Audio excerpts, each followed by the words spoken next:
Muchas gracias, doctor Andrés Orión. Vamos a dar inicio con la jornada de la mañana. Estaremos de 8 a 10 de la mañana aproximadamente en el salón. Y de 10 a 10 y 30 tendremos un receso con un refrigerio al costado.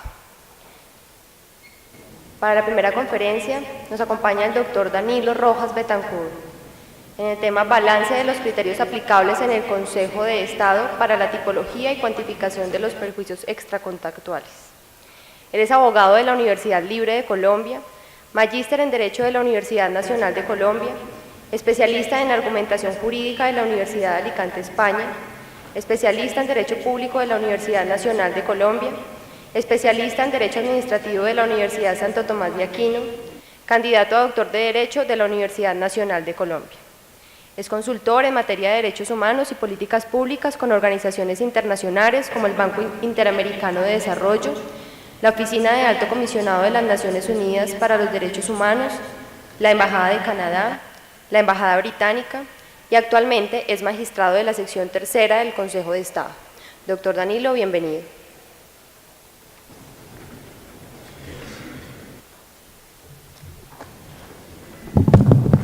Muchas gracias, muy buenos días. Quiero en primer lugar agradecer a Legis y a Aliarse por esta invitación, a su presidente, el doctor Andrés Orión, y muy particularmente a mi amigo Maximiliano Aramburu, por permitirme estar con ustedes el día de hoy. Un saludo especial a los profesores extranjeros que nos acompañan, a los jueces, magistrados, y a todos en general. Lo que quiero hacer básicamente son dos cosas. En primer lugar, contarles a ustedes lo que estamos haciendo en este momento en el Consejo de Estado en relación con el daño, la reparación, el daño, el perjuicio y la reparación. Voy a hacerles una síntesis, espero que en media hora, de los criterios que se están tomando en cuenta en este momento en el Consejo de Estado a efectos de identificar, cuantificar y reparar el daño en Colombia. Luego de esa síntesis, quisiera tratar de hacer un balance de lo que estamos haciendo. Un balance que pretende mostrar las bondades de lo que se está haciendo, pero también señalar seguramente algunas dificultades que creo yo en particular podemos estar padeciendo. Esas son las dos cosas que quisiera contar esencialmente. Previamente, sin embargo, y de manera muy rápida, quisiera señalar un par de supuestos que a su turno se constituyen en limitaciones de esta breve conferencia. Y es que para efectos de poder explicar lo que estamos haciendo, necesito decirles que la jurisprudencia ha partido de una serie de supuestos que en cambio más o menos no digamos que apodícticos, pero ya en este momento sin discusión alguna, que en cambio en la doctrina suelen ser discutidos y está bien que sean discutidos. Sin embargo, para poder avanzar jurisprudencialmente en lo que se ha avanzado, se ha asumido como si esos temas no fuesen discutidos. Finalmente, es un tema que puede seguramente corresponder más a la doctrina que a la jurisprudencia. Entonces, en ese sentido, voy a mencionar tres aspectos que se constituyan, en mi entender, para esta conferencia en una limitación, porque no voy a poder discutirlos y les voy a pedir que asumamos como si el asunto fuera tranquilo. Otros expositores, en cambio, van seguramente a problematizarlo. El primer supuesto es que se asume la distinción entre daño y perjuicio. Como saben ustedes, algunas discusiones que yo conozca, hay un debate amplio entre los profesores Tamayo y Henao sobre el tema, de si debe ser lo mismo, de si no es lo mismo. Aquí en esta conferencia y en general en la jurisprudencia contencioso administrativo se asume como si fueran diferentes, más o menos concertando que el daño sería el equivalente a la lesión en sí misma y el perjuicio a las consecuencias de la misma. El otro debate que no se va a tocar y que se deja tranquilo es el de si lo que está involucrado en el derecho de daños es solamente el conjunto de derechos subjetivos que se puedan ver afectados y o los intereses legítimos. Como saben, ahí también hay una discusión si lo que está en la base de la reparación son derechos subjetivos o los intereses legítimos. Esa es otra discusión interesante doctrinariamente e importante, pero que aquí no se va a asumir. Luego, un tercer aspecto que vale la pena señalar como no discutible por ahora es el papel, no solamente el papel de la judicatura en materia de responsabilidad extracontractual, no solamente en términos de reparación, tampoco al extremo de reparaciones de daños punitivos, sino de compensaciones, pero también de prevención de la violación del daño. Como saben, ese es otro debate, si ese es un papel de los jueces o no, de hacer mejor reparación, como lo indicaría alguna normativa y alguna doctrina, o si también adicionalmente a hacer reparaciones debe pensarse en la función preventiva y predictiva de la jurisprudencia que realiza reparaciones. Ese es otro debate que vamos a dejar por fuera, pero que está presente de alguna manera en la forma como el Consejo de Estado asume el tema. Y finalmente voy a mantener en esa presentación que quiero hacer la clasificación estándar, que también suele ser doctrinariamente discutida. La clasificación estándar de los perjuicios materiales e inmateriales, patrimoniales y extrapatrimoniales, como saben, allí también se presenta algún debate importante. Esto, a su turno, pues no solamente son supuestos de la presentación que hago, sino a su turno se constituyen en limitaciones, porque ya quisiera un poco decir algo, espero poderlo decir en la versión escrita de esta conferencia, pero pues aquí por razones de tiempo y estrategia no es el caso. A pesar de mantener esa distinción de perjuicios materiales e inmateriales, yo creo que todo el estado del arte de la jurisprudencia contencioso-administrativa se puede aglutinar bajo tres aspectos. La identificación del daño, entonces aquí no voy a utilizar esa distinción, se va a reconocer, pero no la voy a utilizar perjuicios materiales y contarle lo que estamos haciendo en perjuicios materiales y contarle lo que estamos haciendo en perjuicios morales, por ejemplo, o extrapatrimoniales, sino coger una estrategia de presentación diferente, y es que todo ese estado del arte, toda esa jurisprudencia que se ha producido sobre daños, reparaciones y perjuicios se puede aglutinar en tres aspectos: la identificación del daño, la cuantificación del daño o el perjuicio, si quieren, y la clase de reparación que se hace. Allí yo creo que se puede hacer una síntesis importante, o una forma de presentación de la jurisprudencia que se tiene actualmente en el Consejo de Estado. Miremos entonces el primer punto, el de la identificación del daño. ¿Qué tipos de daños son los que el contencioso administrativo viene en este momento reconociendo? También creo que todo el bagaje jurisprudencial existente se puede a su turno aglutinar bajo dos criterios: un criterio normativo, para significar con las indicaciones que al efecto de la identificación del daño realizan las normas jurídicas del derecho positivo en Colombia.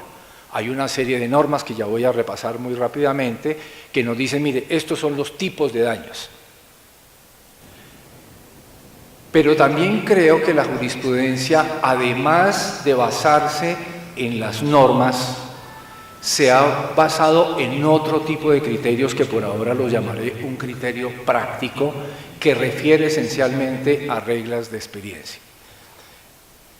Voy a mostrar entonces en primer lugar lo que más o menos es conocido por todos y fácil de identificar, que son las normas jurídicas que a la jurisprudencia contencioso administrativo y en buena medida creo que a la civil también dan las pautas, o porque lo indiquen directamente o porque en una hermenéutica de las mismas o a partir de una hermenéutica de las mismas se pueda sacar.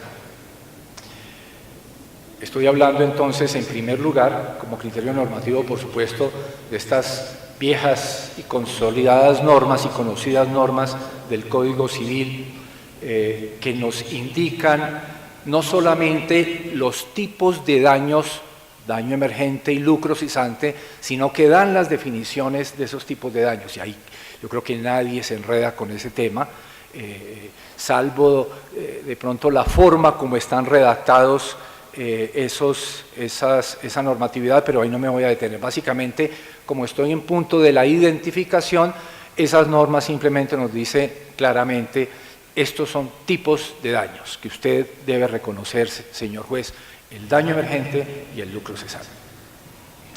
Luego, existen otros criterios normativos no tan directos como este Código Civil, pero que sí le dan una buena pauta al juez para efectos de decir, hay un apoyo normativo en relación con este tipo de daños.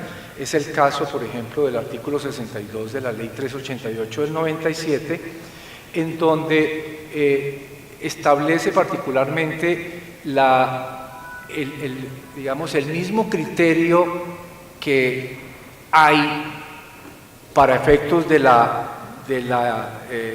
reparación por la expropiación de inmuebles, entonces se puede utilizar ya no en la expropiación administrativa, sino en los asuntos de expropiación que sean objeto de controversia judicial. Entonces ahí hay un parámetro normativo.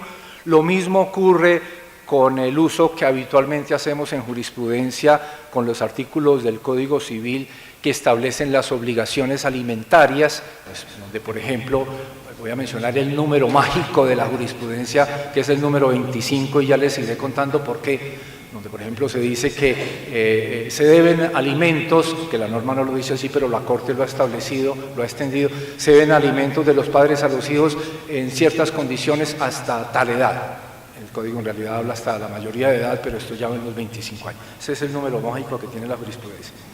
Y finalmente, para un tipo de daños que ha ido evolucionando, se ha utilizado el artículo 49 de la Constitución, que es lo que actualmente se llama el daño a la salud. Aquí hay un debate que no hay tiempo para recrear, un debate interesante, en donde se supone que actualmente se recogieron otro tipo de daños que estaban muy asociados con el tema del daño a la salud, como el perjuicio fisiológico, el daño a la vida de relación y la alteración a las condiciones de existencia. Actualmente, como seguramente saben todos, se ha convenido que todas estas categorías se pueden aglutinar como el daño a la salud. Lo que me interesa destacar de esa identificación daño a la salud es el soporte normativo que tiene, que sería, entre otras normas, el artículo 49 constitucional. Y finalmente, una novísima categoría, novísima en el nombre, porque en realidad ya se venía reconociendo por parte del Consejo de Estado, es lo que se ha denominado el daño a bienes constitucionales y convencionales, o daños a bienes y derechos constitucional y convencionalmente protegidos. Y donde los ejemplos típicos que se dan en relación con el tema son los de la honra y el buen nombre, y por supuesto tienen un rango normativo tanto en las normas de nuestra Constitución como en la Convención Americana. En general, estos son, digamos, los apoyos normativos que claramente le indican al juez contencioso el tipo de daños. En resumen, uno podría decir, el tipo de daños de carácter normativo son simplemente daño emergente, lucro cesante, daño a la salud y daño a bienes constitucional y convencionalmente protegidos. Pero no solamente son las normas las que han dado la pauta para la identificación de los daños en nuestra jurisprudencia. El caso más emblemático, seguramente, como todos sabemos, es el tipo de daño denominado daño moral, que ha sido construido jurisprudencialmente, típicamente a través de una fórmula que comprende lo que uno puede llamar la regla jurisprudencial propiamente dicho y el apoyo de esa regla jurisprudencial, que es, a falta de un apoyo normativo, entonces una regla de experiencia. Y esta es una manera más o menos como se estructura ese tipo de regla de experiencia para efectos de indicar lo que es el daño moral. Dice más o menos la regla lo siguiente: toda persona sometida a la vulneración de sus derechos, a la libertad personal, a la salud y a la integridad física o mental, experimenta aflicción, congoja y dolor. Esa es la regla. La base de esa regla no es una norma en estricto sentido, sino una regla de experiencia que más o menos se puede sintetizar así: tales sentimientos, esto es aflicción, congoja y dolor, son propios de la naturaleza humana. Esta otra regla, digamos, hace otro tipo de especificación. Estos son ejemplos porque hay varios sobre el daño moral. El daño sufrido por un miembro de una misma familia, padres, hijos, hermanos de crianza, afecta a los demás. El fundamento de eso son las relaciones de solidaridad que se mantienen en una familia. Otra regla, relacionada esta vez con el lucro cesante. La muerte del hijo menor de 25 años, el número mágico, ocasiona a sus padres un lucro cesante. Atención a esto con lo que voy a decir después sobre la cuantificación. La muerte del hijo menor de 25 años ocasiona a sus padres un lucro cesante. El fundamento es que los hijos, atención a ese fundamento, los hijos habitan la casa paterna o materna hasta los 25 años de edad, contribuyendo al sostenimiento económico del hogar. Una parecida, dice la jurisprudencia: las personas injustamente privadas de la libertad tienen derecho al lucro cesante no solamente por el tiempo de detención, sino por 35 semanas más, 8.75 meses. ¿Por qué? Porque se supone que ese es el tiempo que una persona en Colombia demora para buscar trabajo. Otra regla del lucro cesante, que es bien interesante. Después miramos el balance de eso. Por ahora estoy apenas haciendo el registro. Ya me tiene nervioso el reloj. La falta de prueba de que la víctima trabajaba no es óbice para reconocerle lucro cesante. La falta de prueba de que la víctima trabajaba si se encuentra en edad productiva. Más o menos, no importa si trabajaba o no, cuántos años tenía, estaba en edad productiva, entonces tenía que trabajar. Porque es razonable pensar que en ese periodo de vida se trabaja. Otra regla del lucro cesante: el hecho de que la víctima no tenga certeza en su futura orientación laboral no es óbice para que se reconozcan prejuicios por la pérdida de ganancia que dejará de percibir, porque los menores de edad afectados con una discapacidad permanente y grave enfrentarán en el futuro limitaciones para el ejercicio de una actividad productiva. Una más, esta es la más difícil, que es el caso de la pérdida de oportunidad. Aquí hablará el profesor Mauricio de Chile en detalle sobre el tema. Le contaba hace un momento que en Colombia viene reconociéndose con bastante frecuencia ese rubro como daño autónomo distinto del daño moral, de la pérdida de oportunidad. Tanto en materia médica, especialmente en materia médica, pero también en materia contractual y en otros asuntos típicos de responsabilidad por falla, por ejemplo. Tratando de formular una regla en un concepto tan complicado, esta es una propuesta. Esto no está planteado así en la jurisprudencia, sino como una inferencia de lo que hacemos de esa jurisprudencia. La conducta estatal que causa un daño principal no obsta para que pueda causar otro daño asociado con la probabilidad de evitar el daño principal y obtener una ganancia, que es una suerte de definición de alguna manera en regla de la pérdida de oportunidad como daño autónomo. Porque la víctima tiene derecho a que la administración actúe con la mayor diligencia posible para evitar el daño o agravarlo.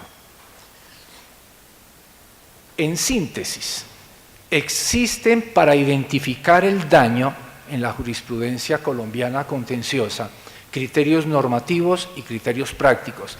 Los normativos hacen referencia a estos soportes que distintas normas positivas indican claramente qué tipo de daños, pero también a ciertas reglas jurisprudenciales apoyadas en reglas de experiencia, particularmente con el daño moral y algunas especificidades del lucro cesante. Ahora hagamos lo propio con la cuantificación, con la cuantificación de los daños previamente identificados. Entonces, yo creo que se puede hacer una aglutinación semejante, esto es, con los criterios normativos y prácticos, pero esta vez se le puede agregar y se le debe agregar, como lo muestra la jurisprudencia, un criterio adicional que a falta de mejor nombre lo he llamado criterio axiológico. Estamos hablando en realidad del punto de equidad. Aquí la idea es la siguiente. En Colombia, la fuente de la cuantificación del daño procura ser normativa como debe ser, y es lo que quisiera destacar. Hay muchas normas de derecho positivo que le dan fundamento a la cuantificación del daño, pero muchas otras no. Sobra decir en dónde puede estar el problema, más que en el problema normativo, en el problema práctico que se hace nuevamente a través de reglas de experiencia, que ya les voy a mostrar algunos ejemplos. Pero hay algo interesante en Colombia, y lo digo en comparación, por ejemplo, con lo que ocurre con la Corte Interamericana. Y es que el criterio de equidad para efectos de cuantificación es la última ratio que los jueces contenciosos utilizamos. La última ratio. La última ratio. Luego de agotar las posibilidades normativas, luego de agotar las posibilidades prácticas, esto es con reglas de experiencia, se acude a la equidad. En la jurisprudencia de la Corte Interamericana, como saben, es al revés. El criterio esencial y único es la equidad en general, tanto para el daño emergente, tanto para los perjuicios materiales como para los inmateriales. Algunos ejemplos rápidos de lo normativo para poder entrar en el balance. Ustedes saben que en el contencioso no existen normas que establezcan estrictamente los quantum, sino que se hacen analogías, traen normas de otra naturaleza y se hacen analogías. El ejemplo típico es la norma de derecho penal que durante mucho tiempo permitió traer que si en el derecho penal se establece un cierto monto de reparación, de cuantificación del daño, pues aquí se puede traer. Aquí se trajo el monto de los 1000 gramos oro hasta el año 2001, que se convirtió esos 1000 gramos oro en 100 salarios mínimos legales mensuales. Hay otras normas del derecho civil que establecen la distribución de los órdenes hereditarios, de cómo se distribuye una herencia, y esa distribución normativa de órdenes hereditarios nos ha servido a nosotros para la distribución de los perjuicios de las distintas víctimas entre padres, hijos, hermanos. Hay normas de la Ley 100 que establecen el manual de invalidez, y los porcentajes de invalidez no sirven para establecer los porcentajes de cuantificación. Hay normas de prestaciones sociales, aquí vuelve a aparecer el número 25, en virtud de las cuales se ha hecho una inferencia de que la base de liquidación debe ser aumentada en un 25% correspondiente a lo que las normas prestacionales establecen para las prestaciones. Hay algunas normas específicas que permiten utilizar documentos no oficiales, como cuando se permite la evaluación que establece la revista motor. Hay un caso de eso, la revista motor establece cuánto vale un vehículo, entonces hay una norma del Código de Procedimiento Civil que así lo autoriza, etc. Hay varias normas, en suma, ya corriendo un poco, que autorizan, que indican, que dan parámetro normativo, con lo que le da tranquilidad al juez, que facilitan un aspecto tan difícil como es la cuantificación del daño, que son en suma estos que he mencionado. Pero ahí viene otro tipo de criterios, que son los criterios prácticos. Nuevamente, la formulación de reglas jurisprudenciales a partir de reglas de experiencia, con lo bueno y lo malo que eso tiene. Pero dejo lo malo para el balance. Por ahora, nuevamente la identificación. En resumen, estas son las principales reglas jurisprudenciales para efectos de cuantificar el daño, que en suma podría decirse, A mayor aflicción, mayor monto. La mayor aflicción que se puede dar se le da en materia, por ejemplo, de beneficios morales, el máximo que serían 100 de salarios mínimos legales. ¿Por qué? Porque a mayor gravedad, mayor aflicción. A mayor afecto, mayor monto. ¿Por qué? Porque a mayor cercanía parental, mayor afecto. Entonces el tema probatorio, como saben, es de parentescos. Otro, la muerte de los cónyuges, de uno de los cónyuges, genera un locro cesante a favor del cónyuge sobreviviente. ¿Por qué? Porque las parejas aporten al sostenimiento económico hasta el fin de sus días, reglas de experiencia. Otro, la falta de prueba del monto de lo dejado de percibir por la víctima como consecuencia del daño no es óbice para tasar el daño con base en el salario mínimo. Aquí el que no gana, gana al menos el salario mínimo. ¿Por qué? Toda persona en edad productiva, volvemos sobre la regla de la identificación edad productiva, realiza una actividad lucrativa y esa actividad lucrativa cuando menos debe ser remunerada con el salario mínimo. Atención a la regla del 25, una persona con hijos destina el 25% para sí, pero si no tiene hijos destina el 50%. ¿Por qué? Porque la gente más o menos de su salario guarda para sí alguna cosa. Regla de experiencia. Otra vez el tema es ¿por qué 25 y no 26? Nuevamente los 25, el lucro cesante de los padres se calcula desde el momento en que alcanza la mayoría de edad. Ya habrán notado un poco el tema que hay, que el lucro cesante, adelanto un poco el balance, el lucro cesante en este caso depende de la víctima, porque si la víctima es el hijo, entonces resulta que el papá le debía alimentos, pero si es el padre, entonces resulta que el hijo contribuía con el papá. En caso de los padres desempleados o inválidos, esta regla de hasta los 25 años se puede prorrogar porque los hijos continuarán proporcionando ayuda hasta que la necesidad se mantenga. Con todo y que los criterios normativos son problemáticos, tienen un apoyo que puede ser controversial, que es la regla de experiencia, y a eso dedicaré los últimos minutos en el balance. El problema más complicado, como saben ustedes, es cuando no se tiene un criterio normativo en la cuantificación, tampoco hay un criterio práctico de regla de experiencia en la cuantificación, pero entonces hay que indemnizar. Hay dos salidas.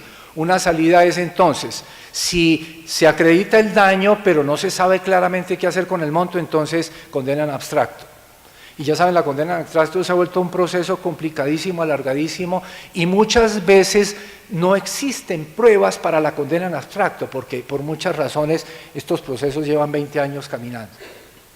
Entonces, cuando eso inclusive se percibe que no es posible la condena en abstracto, inmediatamente viene la equidad.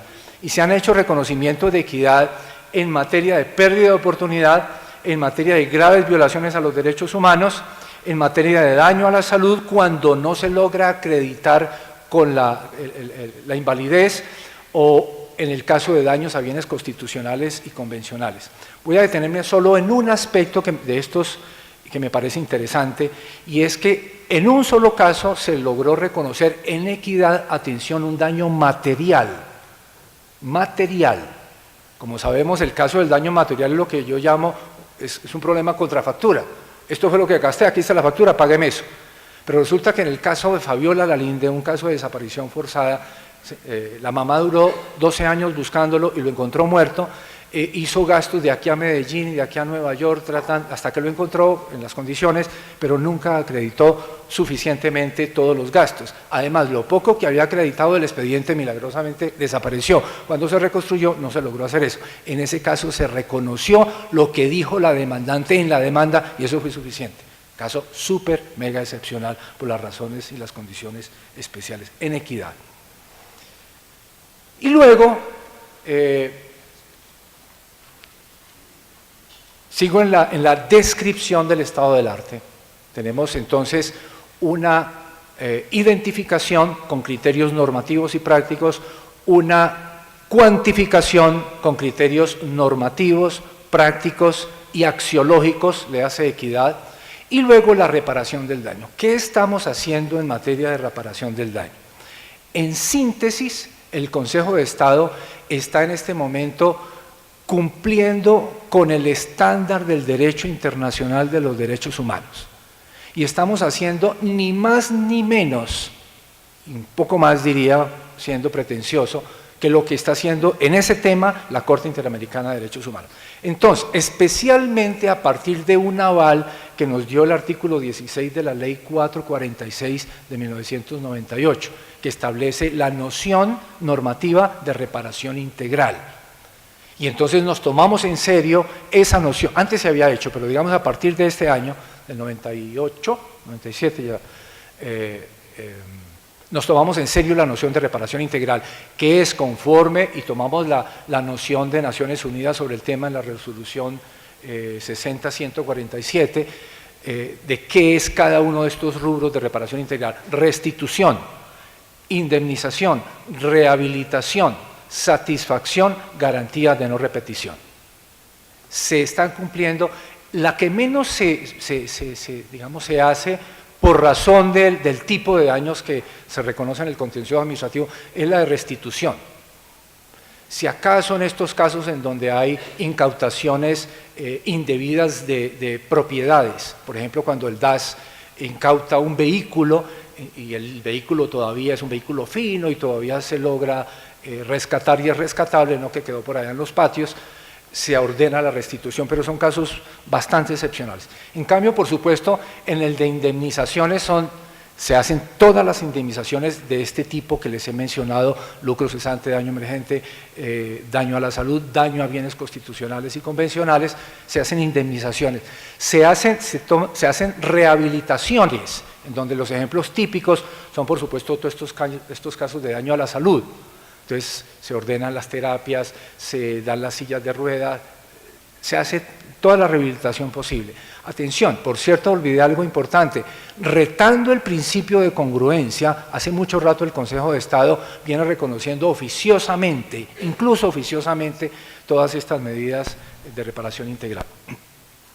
Medidas de satisfacción, que tienen que ver con varios aspectos, pero especialmente derecho a la verdad, derecho a la memoria, derecho a la dignificación de las víctimas. Entonces habrán escuchado todas estas órdenes que da el Consejo de Estado en relación con los perdones públicos que deben hacer las autoridades a las víctimas, los perdones privados, los videos, los monumentos, etcétera, etcétera, para que se trate de dignificar y guardar la memoria de las víctimas. Las garantías de no repetición.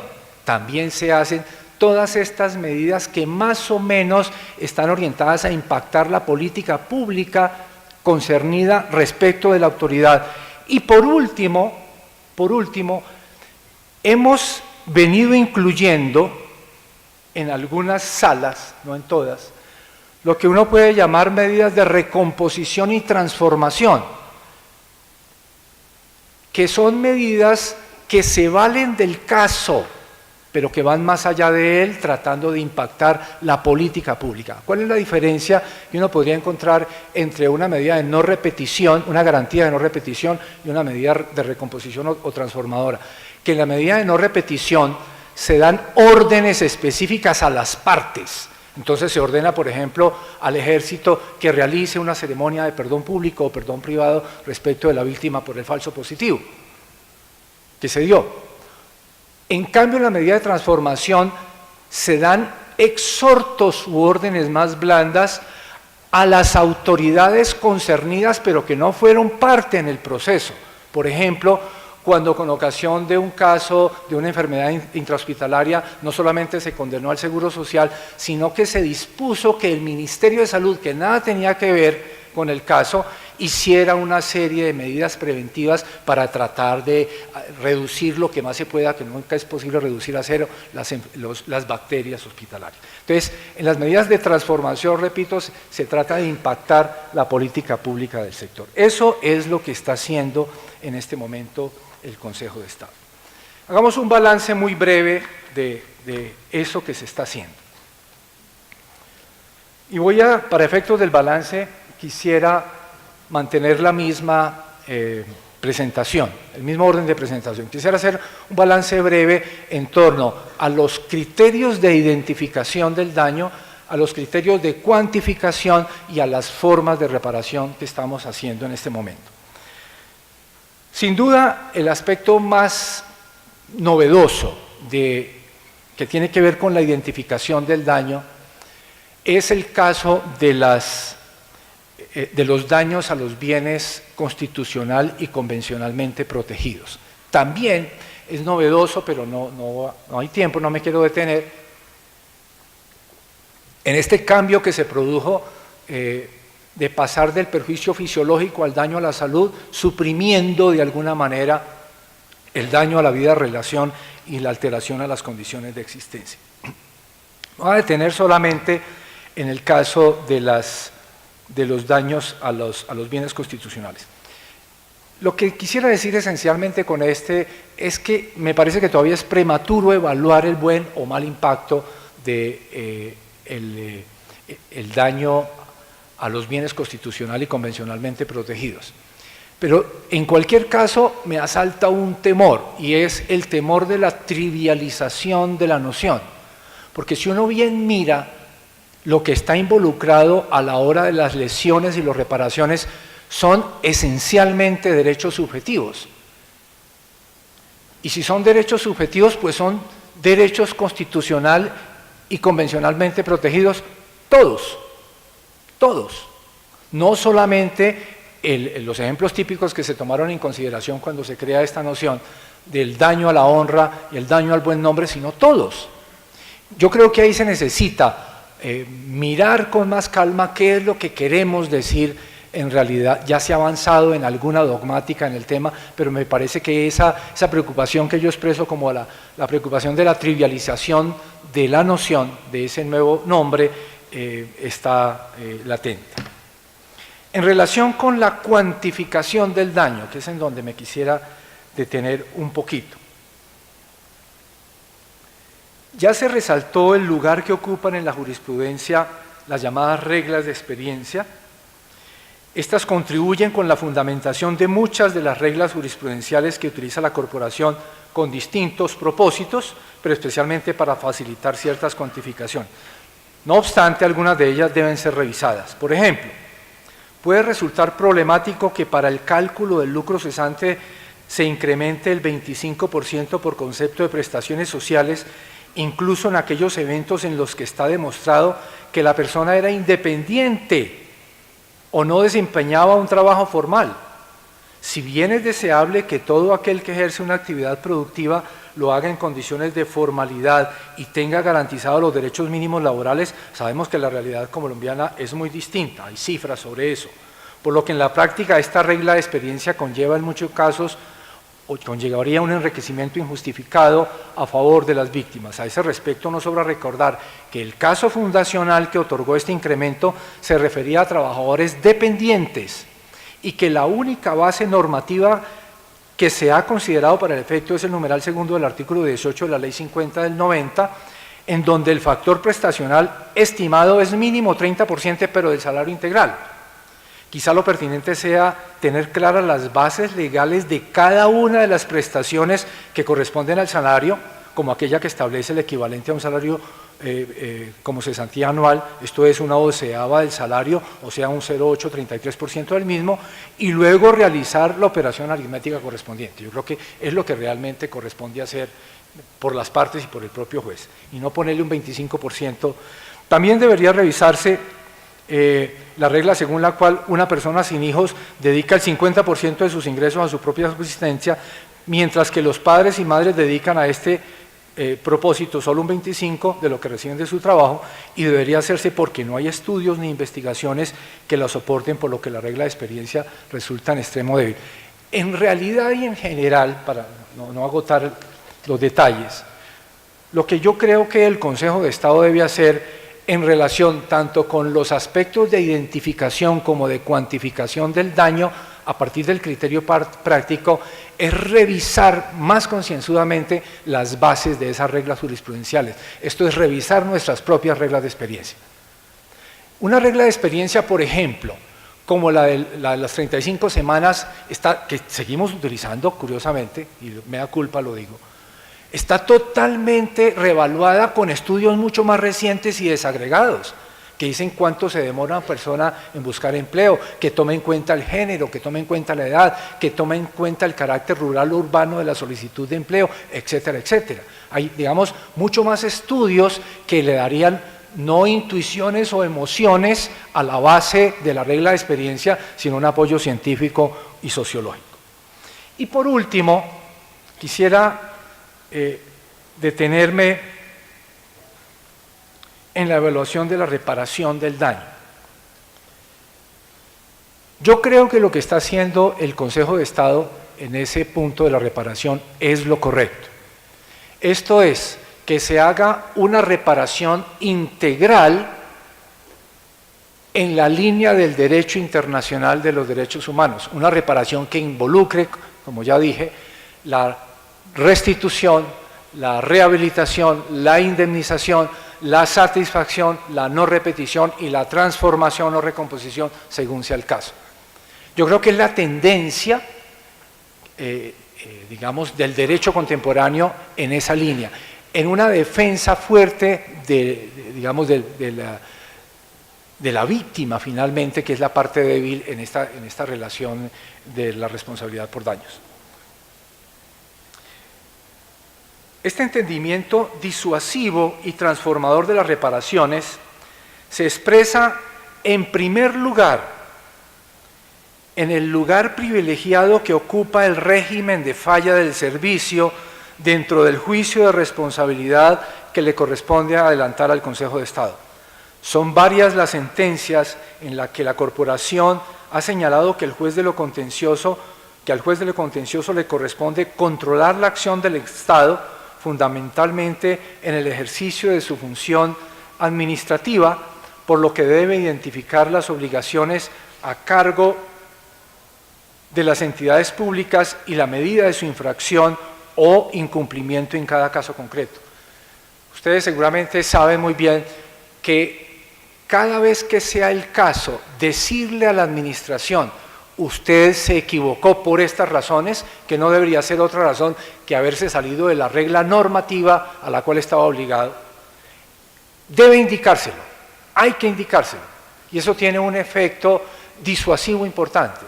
Incluso saben ustedes igualmente que en la jurisprudencia, aún en los casos en donde el caso podría ser fallado por responsabilidad objetiva, tipo daño especial o tipo riesgo excepcional, y hay el reconocimiento y la identificación de una falla, se prefiere la decisión por la ruta de la falla del servicio, precisamente por esa función disuasiva y restauradora, por así decir, preventiva de la acción del Estado.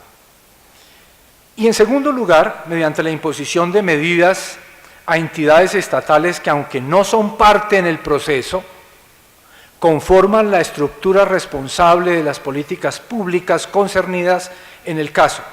Tales medidas van desde las llamadas de atención hasta órdenes concretas, pasando por exhortos para que las autoridades actúen de cierta manera. Esa tendencia me parece que es enormemente beneficiaria para el conjunto del derecho de reparación, del derecho de daños. Porque si se logra impactar la política del sector, yo creo que es posible lograr una mejor prevención del daño antijurídico. Con todo, hay una tendencia que a mí me parece que en la que debería avanzar, y con esto termino, la jurisdicción de lo contencioso administrativa.